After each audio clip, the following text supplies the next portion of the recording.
Is it possible for people who are 50 years old like me to grow? The answer is yes. If you stop growing, you die. And once you start dying, things start going wrong in your life. There are so many people who have avoided unnecessary drama just by talking, sharing, learning from others. Stress and alcohol. Don't play anywhere near alcohol if you are stressed. Don't go near the bottle. Okay, it's going to wipe off your budget. Okay, alcohol is not for people who are stressed. It's for people who are celebrating. And my concern, for most of you, you've just started, you're just starting your career. If you stop growing in your career, if you stop growing, a state of death enters your career and you start being bored. Okay, you don't enjoy coming to work because there's no growth. It's so dull, you are bored. The same thing can happen to a relationship. The same thing happens when you start. I notice when people start off here, they are very fit, they are doing everything possible to convince us that they are ready to work in this field, and then you stop exercising, you stop doing things to continue growing. We level of fitness, and then what happens? That's in. Okay, let me tell you one thing that will teach you, particularly men. Listen very, very carefully. Okay, we often struggle in life because we don't share with others or learn from others. I'm here today. I'm not the product of education. I'm the product of association. The people that I've connected with have shaped and made me to be the person that I am today. Okay, are you with me? One. So one of the things that you're starting your career, one of the things that will help you, never walk alone. Okay, don't live in isolation. You will be limited in your perspective. And things generally, that there's friction, things go wrong. We also have cases where like women can really, really go crazy. Their emotions are not managed correctly, so they create chaos in your life. Okay?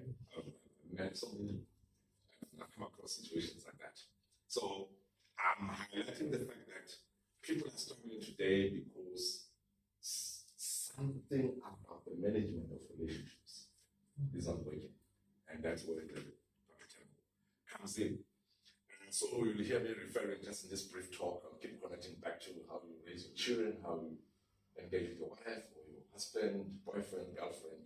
That's what's causing the suicide rate to go up. It's that we're losing so many people because of this thing called relationship. Boyfriend, girlfriend, husband, wife. It's not working.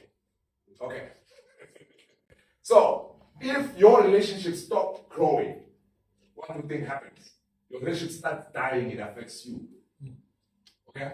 Now you finish work, instead of going home, you'll head up to Umlazi. Oh, most of those places in Umlazi are closed anyway, so I won't mention names. You go to Umlazi, which is very, very strange. After a hard day, what are you doing in Umlazi? Looking at other men and people who are not wearing underwear. Why would you do that? Something is wrong. You're running away from home because when you finish work, it's been stressful. You want to go home and relax. But why are people not going home? Why are they hitting the Florida road after work? What are you doing after work? Why do you have to distress through more stress? Because you pay money to distress. Okay. Which brings me to this point anyway. That's not the right place to go to if you want to distress, because the traps that will keep you stuck in one area is for you to begin to look at yourself as a policeman, a policewoman, and it ends there. There's more to your life beyond being a police. Are you with me? Okay? There is more. In other words, once you start looking at yourself and define yourself based on, I didn't get my degree, okay? Or I failed my first year at university, you get stuck because you can't see beyond failure. You don't have eyes. And the challenge was, the question is, where were other triangles when I asked you? They were there. But you didn't see them. Okay? Yes. So the challenge in life is not so much of lack of opportunities. The challenge we're struggling with is the ability to see. Some of you don't see any opportunity here except to earn a salary. And you're going to be very miserable if you came here just to earn a salary. Why are you working? To put food on the table. You'll be very miserable. There's more to life than putting food on the table. Okay? Food on the table, yes, it's important. But you can't tell me that you're working just to put food on the table. That's very down. That's so low. You can't be happy if you're only working to put food on the table. You must be able to see beyond this job of mine. What am I contributing towards? What is my contribution to the nation of South Africa? That's why for me, without asking, to be paid, I'm here. And if I'm not here, on Tuesday morning, I'll be in Kumane, high school, talking to kids.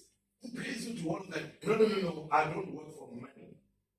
I'm making a contribution. I'm seeing a bigger picture. When I do my work, I don't just do my work. I'm thinking about what impact am I making. Are you with me? Mm-hmm. So in life, you should not just look at where you are, because you will be, or my background is, I grew up in a rural area, and that's all you see. So someone asks you, tell me more about yourself. No, I grew up in a rural area, and I was disadvantaged. That's all you see. Your eyes are not trained to look beyond. So somebody said, eyes that look are common. That's why you guys so self-made. You can take the statement down if you are writing. Eyes that look are common, but eyes that see are rare. Eyes that see are rare. That's why people don't see opportunities. Okay? Because opportunities often come dressed as overalls. Okay? And people don't see opportunity. They just see hard work. But beyond this hard work, what's there for you? Right? Eyes that look are common, but eyes that see are very rare. So they ask a blind man, tell me, what is the worst thing in life? The blind man said, the worst thing in life or the tragedy is living without a vision. Not without seeing, without a vision. And that's the thing that can keep you stuck and not growing in your career and just remain at this level for the rest of your life because you don't have vision.